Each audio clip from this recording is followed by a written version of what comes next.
Salut Stéphane, comment ça va? Ça va bien, Régis? Comment vas-tu, toi? Je vais très bien aujourd'hui. Nous avons, mesdames et messieurs et Stéphane Bourque, un collègue et ami de nos batailles de guerre. Merci Stéphane d'être parmi nous pour un autre épisode de A Day in the Life of an Agility Enabler. C'est un plaisir. Merci d'être parmi nous. Merci beaucoup de l'invitation. Je suis toujours excité de participer à un de tes projets, Régis. Cool. Fait que, écoute, Stéphane, typiquement, ce que, tu sais, on est là pour connaître un peu plus, savoir qui tu es, puis tout ça. Pourrais-tu nous parler un peu de ton parcours un peu? Puis l'idée, c'est pas de faire tout ton découvert de ton profil professionnel. C'est plutôt savoir, on peut connaître ton voyage, comment tu es arrivé à être le coach agile que tu es en ce moment, dans quelques mots. Tu nous faire naviguer à travers ça? Quelques mots. OK. Ça peut être quelques phrases, là, c'est pas. Quelques mots, c'est trop restreint. OK. Quelques phrases. J'y vais. Je suis quelqu'un qui a commencé en informatique très jeune, quand j'avais 12 ans, un Commodore 64, puis naturellement, j'ai étudié en informatique. Ensuite, j'ai voulu gravir les échelons du succès. Je suis devenu chef d'équipe, gestionnaire. Puis, j'ai réalisé que finalement, je suis allé en informatique parce que j'aimais développer. Puis que là, en fait, je faisais plus du tout quelque chose que j'aimais. J'ai défroqué de la gestion. Je me suis fait coacher par les Scrum Masters qui étaient dans mon équipe auparavant. Puis ça a été un parcours assez intéressant. Et depuis 2015, je crois, je fais du coaching agile. C'est ça. Wow! Tu as dit un truc intéressant, Stéphane, que je ne le savais pas. Tu as dit, mais naturellement, j'ai fait l'informatique. Puis aussi que tu as fait comme, tu as monté les échelons de succès, en fait, en allant faire la gestion. Euh, euh, qu'est-ce que tu peux nous parler un peu plus de ça? Qu'est-ce que tu cherchais quand tu faisais l'informatique, tu faisais le développement au début, puis après, tu voulais, tu voulu venir en la gestion. Qu'est-ce que tu cherchais à faire? Pourquoi ça t'a interpellé de faire ça? Dans l'informatique ou me Non, diriger vers la gestion? tu as parlé de succès, puis tu as Oui. parlé de la gestion, monter des échelons, puis tout ça. Ben, Qu'est-ce qui t'a interpellé pour faire ces sauts-là? Parce qu'il y en a des changements là-dedans. écoute, c'est une bonne question. Je ne saurais pas répondre à la place du Stéphane de l'époque parce que je me considère différent. OK? Mais ce que je peux te dire, par contre, c'est que les différents modèles de succès où on doit monter l'échelle en fait, ont eu une influence très forte sur ce désir-là de devenir gestionnaire. Puis, en fait, dans mon cas, je crois que je me suis peut-être pas trop posé de questions. Je me suis dit, ben, c'est par là que ça va. Si tu veux avoir du succès, ben, tu montes l'échelle. Puis, ouais, c'est ça. Ça m'a pas. Ça m'a servi. J'ai découvert la vie de gestionnaire pendant peut-être 8 ans. Mais puis ça m'a permis de réaliser que c'est pas ce que j'aimais faire. Je dis parfois que je suis sorti du giving order business pour aider les équipes à prendre leurs propres décisions. Ah oui, OK. Puis en quoi, tu as dit que ça t'a pas, ça t'a amené à faire le coaching agile, tout ça, puis aider les gens, aider les équipes à prendre leurs propres décisions. Euh, qu'est-ce qui a fait que tu décides de faire ces changements-là? Parce que c'est comme trois changements, là, c'est développement. Un truc, selon moi, c'est un truc très individuel. Il y en a des relations d'inter-équipe, mais c'est un truc qui t'appartient. Tu peux maîtriser ça jusqu'au bout, là. Puis tu es très bon développeur. Après, la gestion, c'est peut-être, prendre des décisions, aider des groupes, de faire grandir des gens, etc. Et après ça, OK, mais revenir à aider les équipes à se prendre en main, puis ça me rend curieux de savoir, toi, qu'est-ce qui t'a fait penser, c'est quoi la frappe ou les murs que tu as frappé pour te dire, ah, mais tu sais quoi, là, ça, la gestion, là, c'est pas mon affaire, là, pourquoi je ne explore pas ça? Hmm. Euh, En fait, je réalise aujourd'hui que il y a des aspects de la gestion qui m'interpellent encore. C'est l'image que j'avais à l'époque de la gestion plus traditionnelle Mm. qui me parlait pas. Parce que, bon, un exemple, le gestionnaire décide de choses, mais souvent, quand, euh, quand je parlais avec les équipiers, puis que j'étais gestionnaire, puis qu'on s'attendait à ce que je prenne une décision, mais je me rendais compte très rapidement que c'est pas moi le professionnel, que ces 10 personnes-là, ces 15, ces 30 personnes-là ont la meilleure réponse. C'est pas moi qui ai la réponse. Et donc, ça, c'est une des choses qui a fait que je me suis remis en question. Puis, en fait, de travailler avec, j'avais demandé à Pixis de nous accompagner, puis des gens, des anciens de Pixis qui s'appellent les épicuriens du logiciel. J'avais demandé de m'accompagner à l'époque, puis j'ai tellement appris de ces gens-là. Et ils m'ont permis de voir finalement la force de l'intelligence collective. Bon, depuis, depuis ce temps-là, je réalise que, en fait, le gestionnaire moderne peut vraiment. En fait, c'est un catalyseur qui permet lui aussi à l'équipe de prendre ses décisions en jouant, par exemple, le jeu de délégation, donc d'amener l'équipe à atteindre un niveau de maîtrise suffisant pour déléguer certains aspects de son travail, puis en fait d'engager les gens parce qu'ils gagnent en autonomie en faisant ça. Puis il y a tous ces rouages-là que j'ai découvert au cours des dernières années qui font que ben, ma posture face à la gestion est différente de l'époque.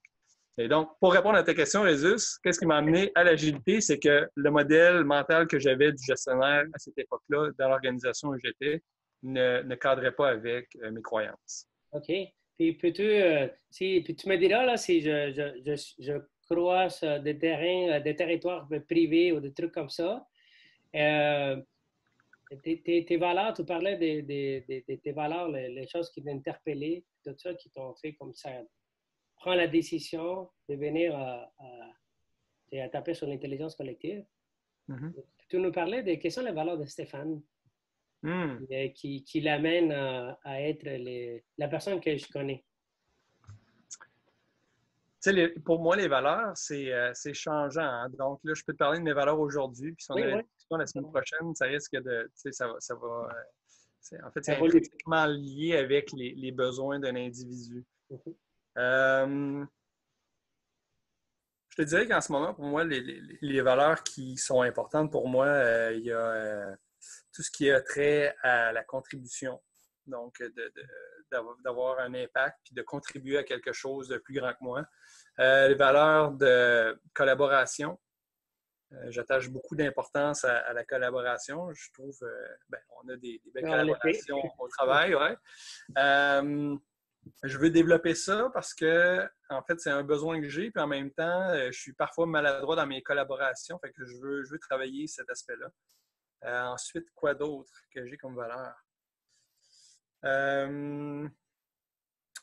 Ouais, je te dirais l'intégrité. C'est important pour moi. L'intégrité envers les autres, mais l'intégrité envers moi-même aussi. Euh, hmm. La stimulation. C'est un besoin plus qu'une valeur, là, la stimulation mentale, d'apprendre des nouvelles choses, d'observer des choses, c'est un truc qui me branche pas mal.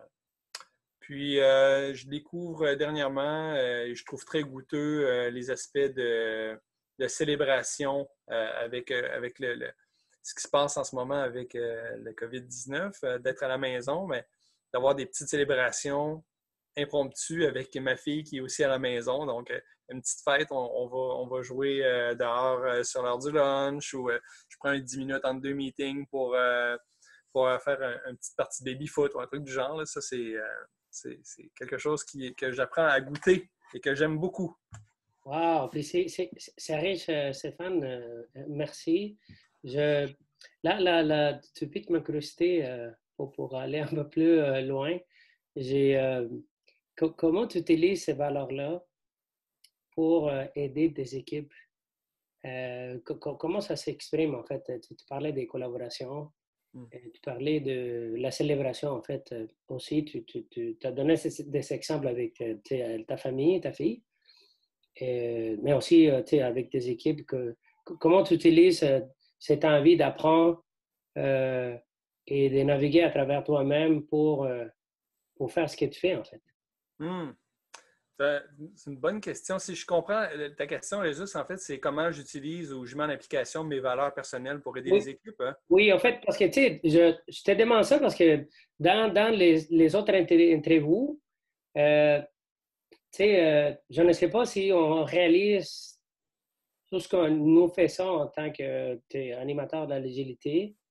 Puis la plupart des gens qui parlent, ce qu'on dévoile, c'est qu'il y en a une espèce de voyage intérieur qui se dévoile à travers ce qu'on fait, en fait. C'est pas juste ce qu'on fait pour aider, mais c'est plutôt bien se connaître, la maîtrise de soi et comment faire vivre ça à travers ce qu'on fait aux autres.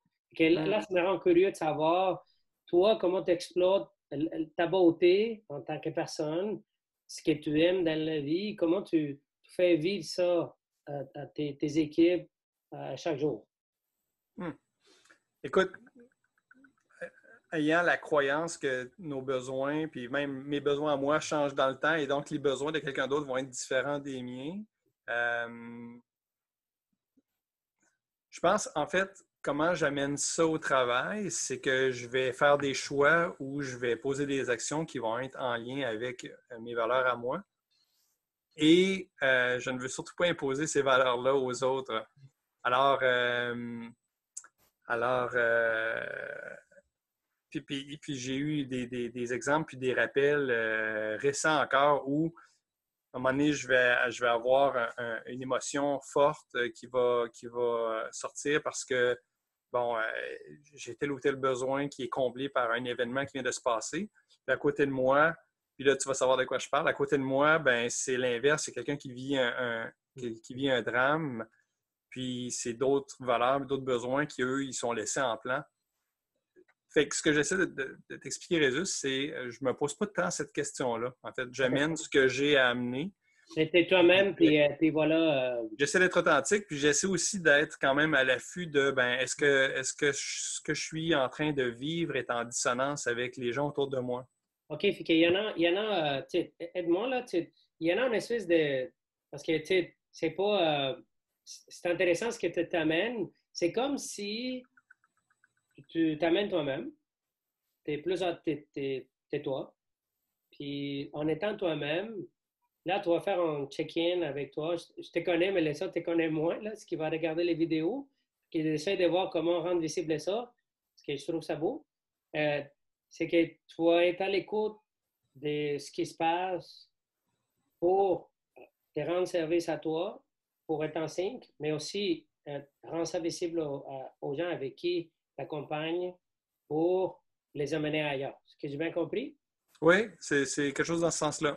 Oui, tout à fait. Donc, de s'écouter, d'être en lien avec soi-même. Puis ça, on pourra peut-être en parler plus tard, mais c'est difficile. Je travaille là-dessus depuis un an et demi, là, disons plus fort qu'avant. En fait, j'ai découvert que je n'étais pas nécessairement super connecté avec moi-même. Donc, de me connecter avec moi, puis, ouais, ben c'est ça, d'amener ce que j'ai amené, puis de respecter ce que les autres vivent eux-mêmes sans infliger mes valeurs aux autres personnes. Fait qu'il y en a, il y en a une espèce de, tu t'amènes notre conversation dans son angle très, très, que j'apprécie beaucoup. C'est un peu comme la maîtrise de soi et comment utiliser ça pour rendre service à l'autre. Puis, en fait, bouncer back, là, tu vas avoir comme une espèce de jeu de ping-pong ou à travers le respect, l'écoute active, la présence. Mais là, tu vas voir comme, OK, ça va se refléter, puis on va comme continuer à faire une espèce de danse. Hmm. Ça me vient un peu comme ça, là. Puis là ce qui est intéressant, c'est que j'aimerais comprendre quelle sorte de trucs tu utilises pour augmenter ta conscience des soi, puis devenir la meilleure personne pour véhiculer tout ce que tu es et aider les équipes à avancer. Pourrais-tu nous partager quelques exemples? Ben, en fait, ce qui est tombé sur mon chemin il y a 1 an et demi, c'est la CNV, La donc communication la non violente? communication non violente. Puis on en a parlé, puis moi, en fait, je me suis investi pas mal là, depuis que j'ai découvert ça. J'ai suivi plusieurs formations.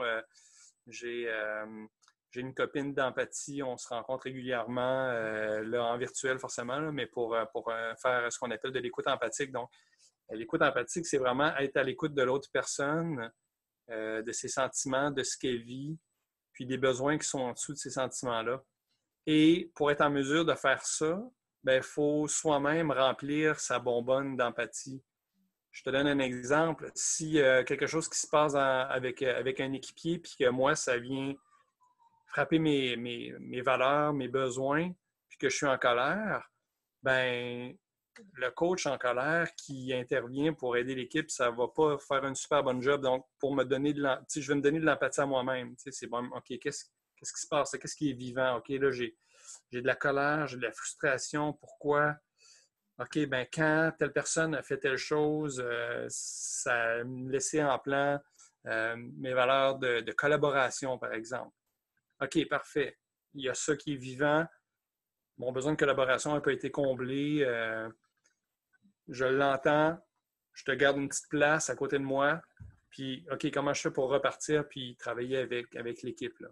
Donc, c'est de s'écouter, là, vraiment de se donner la priorité pour se donner de l'empathie à soi-même, pour pouvoir vraiment se libérer d'une émotion qui pourrait nous empêcher d'aller dans une direction vers laquelle on veut se rendre. Wow. Puis ça semble un voyage euh, à travers toi, là. Tu te connais, tu as fait des essais avec la gestion. Là, tu tombes en accompagnement des équipes. Puis, tu as trouvé la CNV comme un outil pour pouvoir t'aider à rester empathique avec toi-même, puis pouvoir rester empathique avec le reste des gens qui t'accompagnent. C'est bien ça? Oui, exact. Puis il y en a un truc pour les gens qui commencent notre métier ou qui ne connaissent pas ce qu'on fait en tant que, dans ton cas, coach agile. Hmm. Euh, à quoi ça a l'air une journée typique d'une personne qui s'amène au travail et qui amène son empathie, qui utilise la communication non violente pour euh, créer l'empathie chez les gens, euh, qui aiment collaborer, qui aiment apprendre. Comment ça se traduit en action à chaque jour? Pourrais-tu nous donner des exemples, des pistes? Idéalement, il n'y a pas de journée typique. Ah oui, c'est vrai. Je ne souhaite pas avoir de journée typique. Euh, ben, écoute, il y a évidemment ce que j'appelle la mécanique là, du coach, là, donc de faire les trucs mécaniques. Là. Okay. Bon, on parle évidemment de facilitation d'événements, d'équipes, ainsi de suite. Ce qu'il y a qui m'allume, c'est les opportunités de collaboration. Mm. Donc, quelque chose qui n'était pas prévu, qui émerge lors d'une discussion random ou pas, puis qui fait germer une idée une opportunité de collaboration. Puis là, ben, ça, on en a vécu ensemble, Résus, on a facilité des rétrospectives ensemble, là, on va accompagner une équipe ensemble. Puis tout ça, pour moi, ça, c'est ce qui est riche. Puis, ouais, c'est ça. Mm. Idéalement, il n'y a pas de journée typique, comme je le disais. Des Okay. collaborations, de l'aide, donc voir détecter que quelqu'un, justement, peut-être a besoin d'être écouté. Ben, ça, c'est une autre chose que je vais aimer faire, écouter les gens, donner donner de l'empathie. Ouais, écoute, je ne sais pas s'il y a vraiment une journée. En ce moment, moi, je dirais pas que j'ai de journée typique, là, si ce n'est des événements mécaniques. Là. Ça va naviguer à travers un peu être pressant. C'est comme pour entendre comment les gens vivent un peu leur vie, puis comment ils vivent le travail de groupe, tout ça. Aussi, la partie mécanique de l'accompagnement que tu mentionnes, on peut être pressant pour faciliter puis enabler des conversations. Et puis, après ça, les opportunités de collaboration, ce que j'entends, Et pour aller dehors. Oui, puis, des fois, tu demandes aux gens c'est quoi leur super pouvoir et oui, oui. ça J'allais font te la même demander, chose. en fait. Ben, j'aime mettre des gens en connexion, OK. mettre des gens en contact. Puis, ben, je ne sais pas si ça porte toujours fruit ou si c'est pérenne, mais j'aime faire ça. Donc, tu sais, chez le client où je suis en ce moment, je travaille avec une équipe.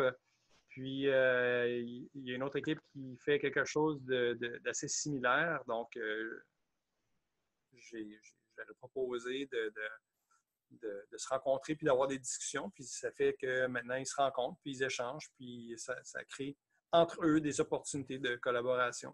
Ça, c'est le genre de choses aussi qui m'habitent. Là. Fait que, on peut aussi jouer le rôle des ponts, en fait, des constructeurs des ponts. Des relations qui n'existaient pas, on voit une opportunité, bing, ensemble, des fois, ça va poigner, puis il y en a une plante qui grandissent avec des fruits, des fois non, mais tu sers des favorisateurs, des rassembleurs, en fait. C'est un peu ça ce que j'entends. J'essaye. puis hey Stéphane, curiosité, pour faire ça, c'est quoi les défis que tu rencontres, en fait? Les défis?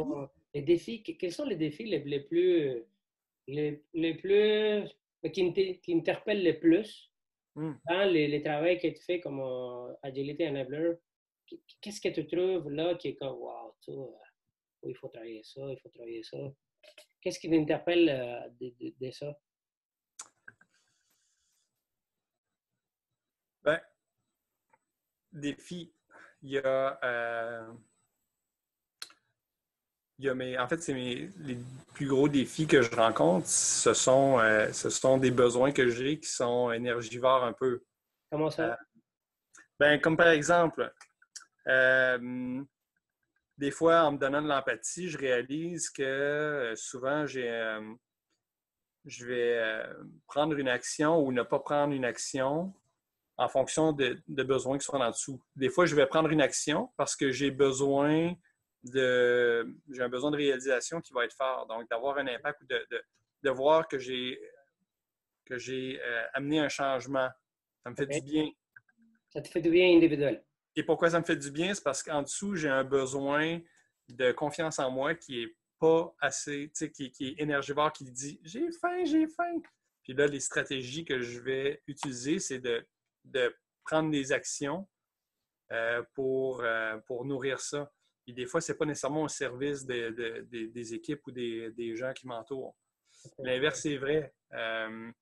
C'est même besoin de confiance en soi. Des fois, va faire en sorte que je ne vais pas prendre action. Oh, OK. Donc, mes plus grands défis sont des défis qui sont liés à moi-même. Puis, donc, je mets en place toutes sortes de stratégies pour contourner ça ou pour répondre à ça. Puis, dans mon cas, moi, c'est vraiment le plus grand défi. Je crois honnêtement, dans les différentes organisations où j'ai été, que mon frein le plus grand a été moi-même. Là. Wow. Hey, Vraiment. Là. merci Stéphane de ton humilité et de te rendre vulnérable pour partager ça. Ça prend une énorme conscience de soi.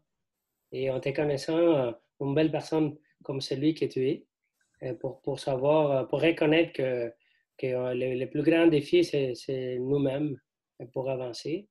Puis avec ça, j'aimerais poser la même question que j'avais posée auparavant, pas dans cette interview-là, mais différemment.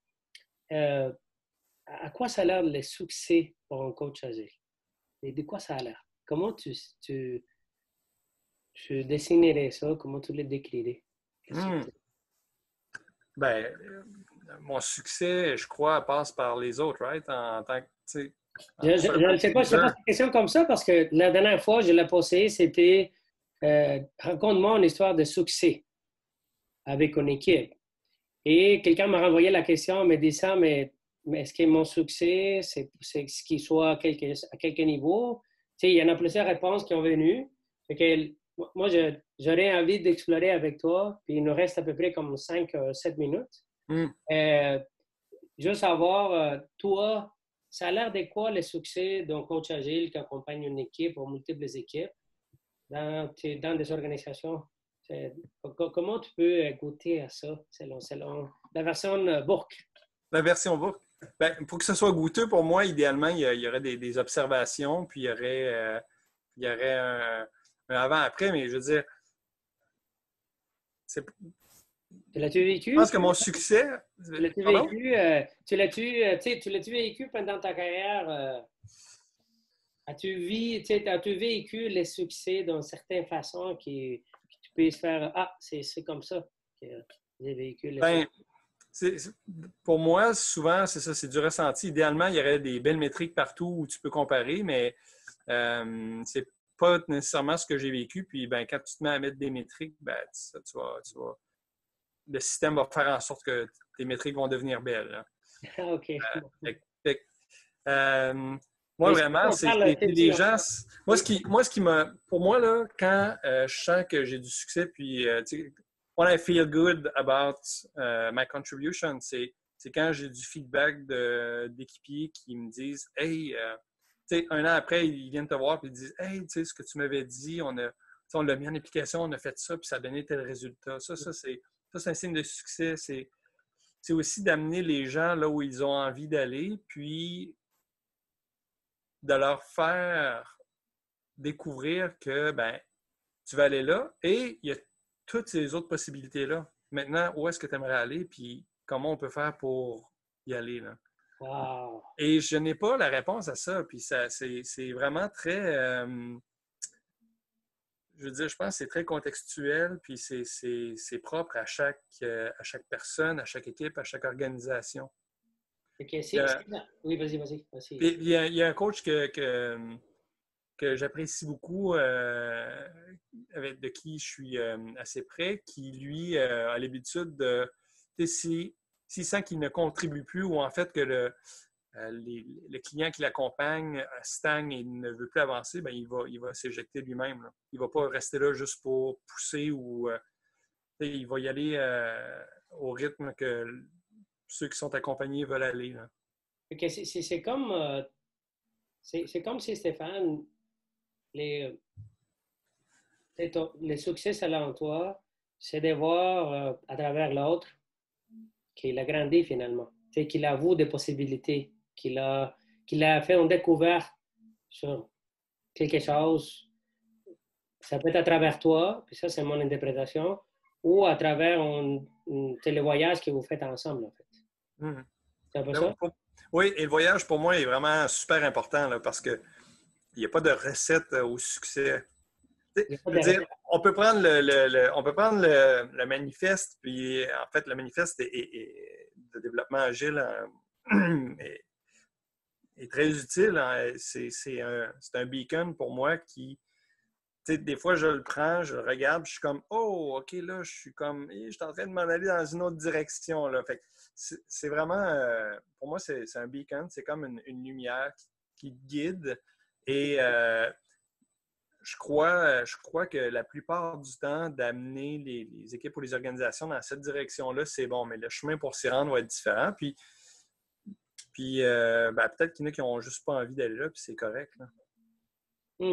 J'apprécie beaucoup, Stéphane, ton, c'est la notion de respect, en fait, de respect par l'autre, de respect de comment la façon que tu l'évoques, c'est comme, c'est très, OK, je vais t'accompagner, je suis là. Si tu veux pas, je vais aller jusqu'à où ce que tu veux y aller. Je peux te montrer la fenêtre avec plusieurs lumières et un umbrella rempli de couleurs. Mais c'est à toi à faire le voyage. Si tu veux les faire, on les fait ensemble. Ça a l'air d'être ça. Et je trouve ça très, en tant que métaphore, une belle image de notre mission, en fait. À quoi ça sert un coach agile ou un agility enabler? C'est de vraiment accompagner les gens, les organisations et les équipes à aller où ils veulent y aller et ouvrir les fenêtres pour qu'ils puissent rentrer, en fait. Hmm. Mais c'est à eux à prendre la responsabilité. C'est un peu ça ce que j'entends. Oui, oui. For the sake of, you know, la pérennité, là, on veut que ce soit pérenne. Mm. Si on décide pour les autres, c'est notre décision, c'est notre projet qu'on vient mettre sur les autres personnes. Là. Puis quand Ah, tu pars, ben, ton projet, il part avec toi. Souvent. wow. Mais c'est, tu sais, il y en a beaucoup de données, beaucoup de présence, beaucoup de travail de soi pour y arriver à ça. Et pour ceux qui regardent ça, puis ils sont dans la quête de devenir les prochaines Stefan Bourg ou la prochaine génération d'agilité enabler et qui cherchent à savoir, écoute, comment j'arrive là? Toi, Stéphane, ça serait quoi un mot d'encouragement pour les motiver à continuer dans ces chemins-là? Hmm. Soyez authentique Soyez authentique, et bienveillant. bienveillant. Hey, Stéphane, tu sais, c'est toujours un plaisir de passer du temps avec toi. J'espère que tu as ressenti ce que je ressens. Ici, on est loin à travers la caméra, physiquement, mais je t'avoue que la connexion que j'ai avec toi, c'est toujours fantastique. J'ai un sourire ici, à l'intérieur, qui est comme boue, qui est expansive. C'est grâce à à la façon d'être de la grande personne que tu es. Puis je te remercie beaucoup de partager ça avec moi. C'est un grand plaisir, un honneur d'avoir la chance de te côtoyer puis d'apprendre un peu plus de toi. Je suis surpris, en fait, de te connaître un peu plus. Ça me touche vraiment. Fait que, merci, Stéphane. Ben, merci beaucoup à toi. Puis, puis merci pour toute l'énergie que tu mets dans tes différentes initiatives, Résus, puis les gens savent probablement de quoi je parle. Euh, Moi, ça me rend. En fait, je trouve ça inspirant. Ça va vraiment dans le sens là, de la contribution à la communauté. Puis, je trouve que c'est d'une générosité qui m'inspire. Bon, merci beaucoup, Stéphane. Puis, bon, on se dit bye bye. Merci beaucoup d'avoir passé du temps ensemble avec moi. Au plaisir. Merci. Ciao! Bye.